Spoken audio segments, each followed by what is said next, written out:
भारत समेत पूरा विश्व इस समय कोरोना महामारी से जूझ रहा है। इसी का नतीजा है कि कोरोना की वजह से अब तक 14 लाख से ज्यादा लोग काल के गाल में समा चुके हैं। अकेले भारत में ही 1,36,000 कोरोना संक्रमितों की मौत हो चुकी है। विश्व स्वास्थ्य संगठन ने इसे वैश्विक महामारी घोषित किया है। हालांकि ऐसा पहली बार नहीं है जब दुनिया किसी महामारी के चपेट में आई हो। इससे पहले हैजा, प्लेग, चिकन पॉक्स, इन्फ्लुएंजा जैसे खतरनाक वायरस मानव जीवन पर संकट खड़ा कर चुके हैं। मानव इतिहास में आई हुई ये महामारियां 30 से 50 करोड़ लोगों को डस चुकी हैं। तो आइए हम बात करते हैं इतिहास में आई हुई कुछ ऐसी महामारियों की जिसके आगे कोरोना तो कुछ भी नहीं है। Black death. ये वक्त था साल 1347 जब यूरोप में प्लेग यानी कि ब्लैक डेथ जैसी एक भयानक महामारी ने दस्तक दी। आपको बता दें कि उस वक्त यूरोप की हालत भी अन्य देशों की तरह ही उतनी अच्छी नहीं थी और 1315 में यूरोप खाद्यान्न संकट से पूरी तरह से जूझ रहा था। वजह यह था कि सन 1310 के बाद यूरोप का मौसम काफी बिगड़ गया। बेमौसम बरसात व अन्य कारणों से वहां की खेती काफी प्रभावित हो गई, जिसके कारण यूरोप के लोगों को भूखों मरने पर मजबूर होना पड़ा। जिन व्यापारियों के पास संचित अनाज थे वे उसका दाम 300% तक बढ़ाकर बेचने लगे, जिससे सामान्य लोगों का जीवन पूरी तरह से अस्त व्यस्त हो गया और इस भूखमरी में लाखों यूरोपीय वासी ने भोजन न मिलने के कारण अपनी जान गंवा दी।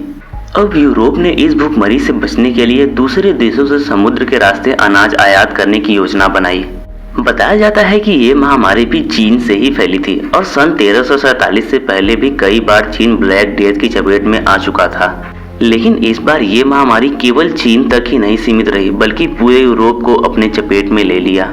कहा जाता है कि चीन से यह महामारी काले चूहों के सहायता से यूरोप में आई और ये चूहे चीन से क्रीमिया के बंदरगाह पर अनाज के रास्ते पहुंचे और जब अनाज के बोरियों को व्यापारिक समुद्री जहाजों में रखा गया तो उसी के साथ ये चूहे भी जहाज में सवार हो गए। यूरोप के सिसिली बंदरगाह पर हजारों लोग व्यापारिक समुद्री जहाजों का इंतजार कर रहे थे। जहाज तो आए लेकिन उनमें से कोई भी बाहर नहीं आया और फिर जब लोगों ने जहाज पर चढ़ा और वहां का मंजर देखा तो उनके होश ही उड़ गए। सफर के दौरान ही जहाज में सवार सभी लोग महामारी की चपेट में आ गए थे। उनमें से कुछ तो मर गए थे और जो लोग जिंदा थे वे भी जिंदगी और मौत की जंग लड़ रहे थे। उस वक्त तो लोगों को कुछ भी नहीं समझ में आ रहा था, लेकिन फिर धीरे धीरे यह महामारी पूरे यूरोप में फैलने लगी।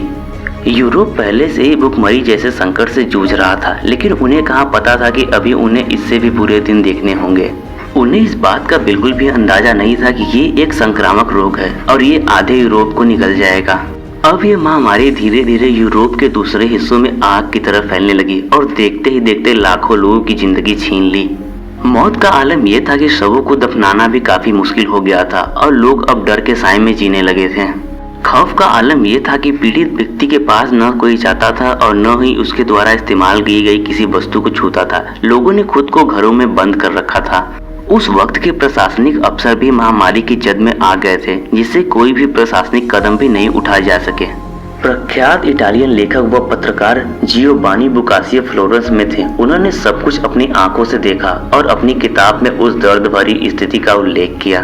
करीब 5 साल तक तबाही मचाने के बाद ब्लैक डेथ का असर कम होने लगा था, लेकिन इन 5 सालों में ही इस संक्रमण ने आधे यूरोप को समाप्त कर दिया था, जिसका असर वहां के समाज और अर्थव्यवस्था पर बहुत ही गहरा हुआ था।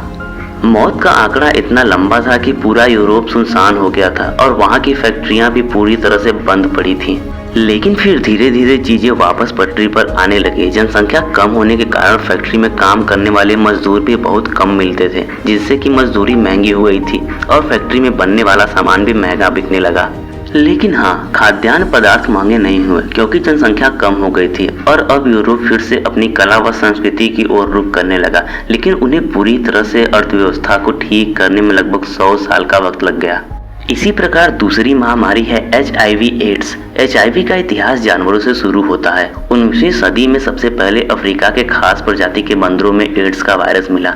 माना जाता है कि बंदरों से यह रोग इंसानों में फैला।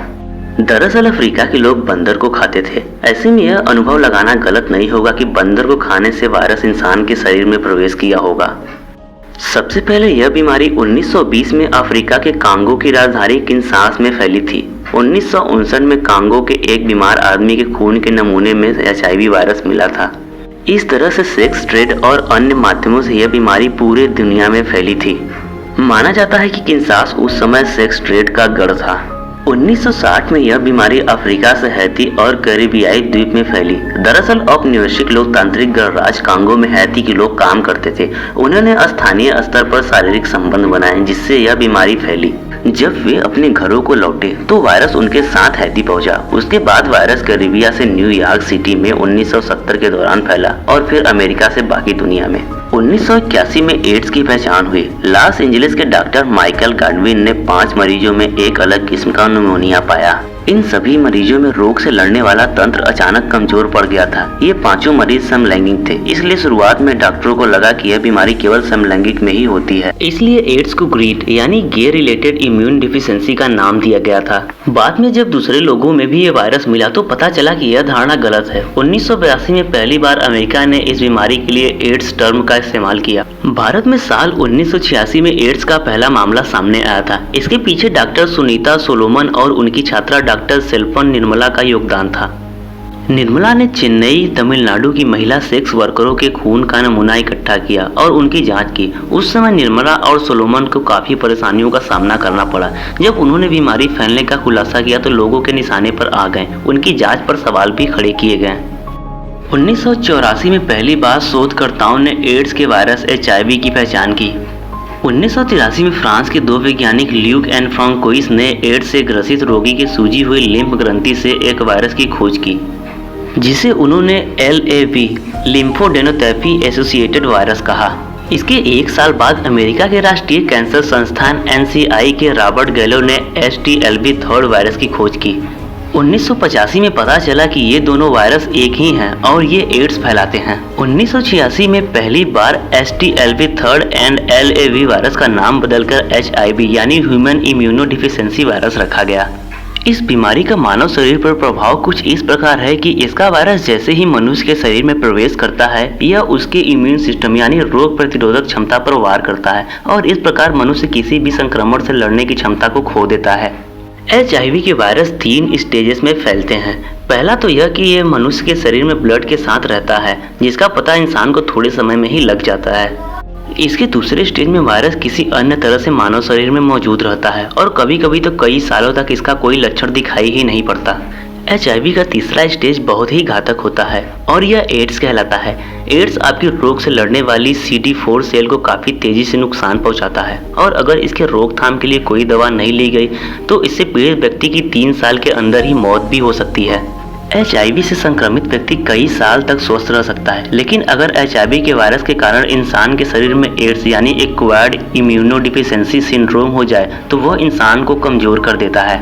HIV के एक शरीर से दूसरे शरीर में पहुंचने के कई कारण हो सकते हैं। इसका पहला कारण है अनसेफ सेक्स, यानी बिना किसी प्रोटेक्शन के सेक्स से एक HIV पॉजिटिव दूसरे में भी ये वायरस पहुंचा सकता है। दूसरा कारण है एक HIV पॉजिटिव व्यक्ति के खून को दूसरे के शरीर में चढ़ा देना। इसका तीसरा कारण है इंजेक्शन का इस्तेमाल। अगर एक HIV पॉजिटिव व्यक्ति के शरीर में लगाया गया इंजेक्शन अगर किसी और के शरीर में इस्तेमाल किया गया तो यह वायरस उसके शरीर में भी फैल सकता है। इसका चौथा कारण है माँ से बच्चे को। अगर माँ HIV पॉजिटिव है और उसने किसी बच्चे को जन्म दिया है तो ये वायरस उस बच्चे में भी फैल जाएगा। और यहाँ तक कि अगर जन्म के बाद भी माँ HIV पॉजिटिव हो जाती है और अपने बच्चे को दूध पिलाती है तो उससे भी बच्चे में यह वायरस पहुँच जाएगा। आज भी दुनिया में HIV का इलाज नहीं है, यानी इसको खत्म नहीं किया जा सकता है, लेकिन दवाइयों की मदद से इसके असर को कम जरूर किया जा सकता है। दवाओं के उपलब्ध न होने पर HIV को रोकने का एक ही जरिया है और वो है जागरूकता, यानी कि लोगों को अपनी सेफ्टी का ध्यान खुद ही रखना होगा। हालांकि अभी इसका इलाज नहीं है, पर HIV पॉजिटिव मरीज को दवाइयों के सहारे से एड्स की स्टेज में पहुंचने से रोका जा सकता है। दवाओं से इंसान के शरीर में फैल रहे वायरस की गति को इतना कम किया जा सकता है कि वो आसानी से अपना जीवन काट ले।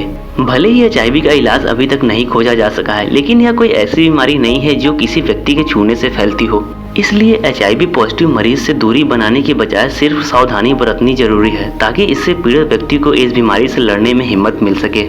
2004 में दुनिया ने इस बीमारी के सबसे बुरे दौर को देखा था, जब करीब 1,03,50,000 लोगों की मौत हुई थी। हालांकि 1 साल में ही इतनी ज़्यादा मौतें होने के बाद दुनिया ने इस बीमारी को गंभीरता से लिया और इसे रोकने की कोशिश शुरू हुई।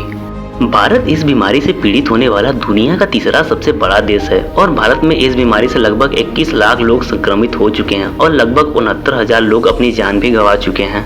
पूरी दुनिया में HIV से मरने वाले लोगों की संख्या 3.5 करोड़ से भी ज्यादा बताई जाती है। लेकिन अब HIV के मामले काफी हद तक कम हो गए हैं। इसकी वजह है जागरूकता और देश दुनिया में इसके प्रति उठाए गए कुछ जरूरी कदम। लोगों में जागरूकता फैलाने के लिए ही 1 दिसंबर को पूरी दुनिया में एड्स डे मनाया जाता है।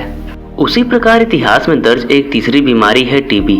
1882 में जर्मन वैज्ञानिक रॉबर्ट कोच ने टीबी के लिए जिम्मेदार बैक्टीरिया माइकोबैक्टीरियम ट्यूबरकुलोसिस की खोज की थी। उनकी यह खोज टीबी के इलाज में बहुत ही सहायक हुई। 1905 में उन्हें इस खोज के लिए नोबेल पुरस्कार भी दिया गया। कोच की खोज के सम्मान में टीबी के प्रति जागरूकता फैलाने के लिए 24 मार्च को विश्व टीबी दिवस के रूप में मनाया जाता है। टीबी के सबसे ज्यादा मरीज भारत में ही रहते हैं। अक्टूबर में आई WHO की रिपोर्ट के मुताबिक 2019 में दुनिया भर में 14 लाख टीबी मरीजों की मौत हुई। उनमें से 2 लाख से ज्यादा HIV से पीड़ित थे। 2019 में 1 करोड़ से ज्यादा टीबी के नए मामले सामने आए। इनमें से 56 लाख पुरुष और 32 लाख महिलाएं और 12 लाख बच्चे थे। टीबी के 87% मामले केवल 3 देशों में थे। उनमें से भी 2/3 मामले सिर्फ 8 देशों में भारत, इंडोनेशिया, चीन, फिलीपींस, पाकिस्तान, नाइजीरिया, बांग्लादेश और दक्षिण अफ्रीका से आए। राहत की बात तो ये है कि टीबी का इलाज संभव है। इसके साथ ही हर साल सामने आने वाले टीबी के मामले लगातार कम हो रहे हैं। पिछले 5 साल में बीते साल के मुकाबले 2% कम केस सामने आए हैं। 2015 से 2019 के दौरान सालाना आने वाले केस की संख्या में 9% गिरावट आई है। 2000 से 2019 के दौरान इलाज के जरिए दुनिया भर में 6 करोड़ से ज्यादा टीबी के मरीजों की जान बचाई गई। यूएन ने 2030 तक दुनिया से टीबी को खत्म करने का लक्ष्य रखा है। आमतौर पर टीबी के मरीजों को बलगम और खून के साथ खांसी आती है। मरीज को चेस्ट पेन, कमजोरी, वेट लॉस, बुखार आता है। इसका संक्रमण खांसी, छींक या अन्य तरह के संपर्क से हवा में फैलता है। इस बीमारी से आमतौर पर फेफड़ों में संक्रमण होता है, लेकिन कई दूसरी तरह की टीबी शरीर के अन्य भागों को भी प्रभावित करती हैं। समय पर सही इलाज न लेने से यह रोगी के लिए जानलेवा भी हो सकता है।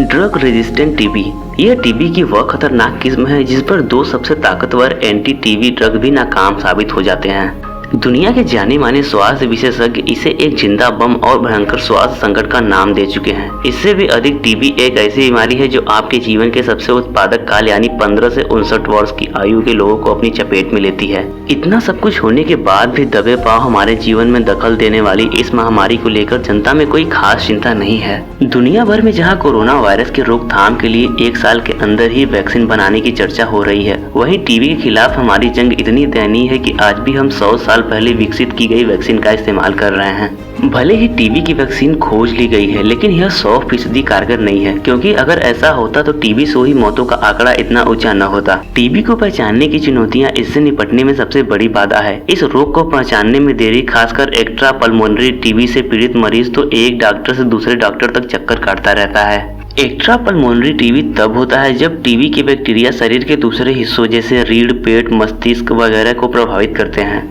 अगर कोई एक व्यक्ति टीबी से पीड़ित है तो वो तकरीबन 10 लोगों को इस बीमारी से प्रभावित कर सकता है। जिस प्रकार इन बीमारियों का प्रभाव लोगों पर था, उसके आगे कोरोना जैसी बीमारी तो कुछ भी नहीं है। अगर आप मृत्यु दर देखेंगे तो कोरोना का मृत्यु दर महज 2% है और वहीं टीबी का 14%। मतलब अगर 100 व्यक्तियों को कोरोना हुआ है तो उनमें से केवल 2 लोगों की ही मौत होती है, और वहीं अगर 100 व्यक्तियों को टीबी है तो उनमें से 14 लोगों की मौत हो जाती है, वो भी तब जब दुनिया ने टीबी का इलाज खोज निकाला है। तो ये तो दुनिया भर में फैली हुई कुछ महामारियां जिसने पूरी दुनिया को दहलाकर रख दिया था। हमें उम्मीद है कि लग्जरी टेल्स की इस वीडियो ने आपको काफी इन्फॉर्मेशन दिया होगा। अगर वीडियो अच्छी लगी हो तो वीडियो को लाइक, शेयर और सब्सक्राइब जरूर कीजिएगा।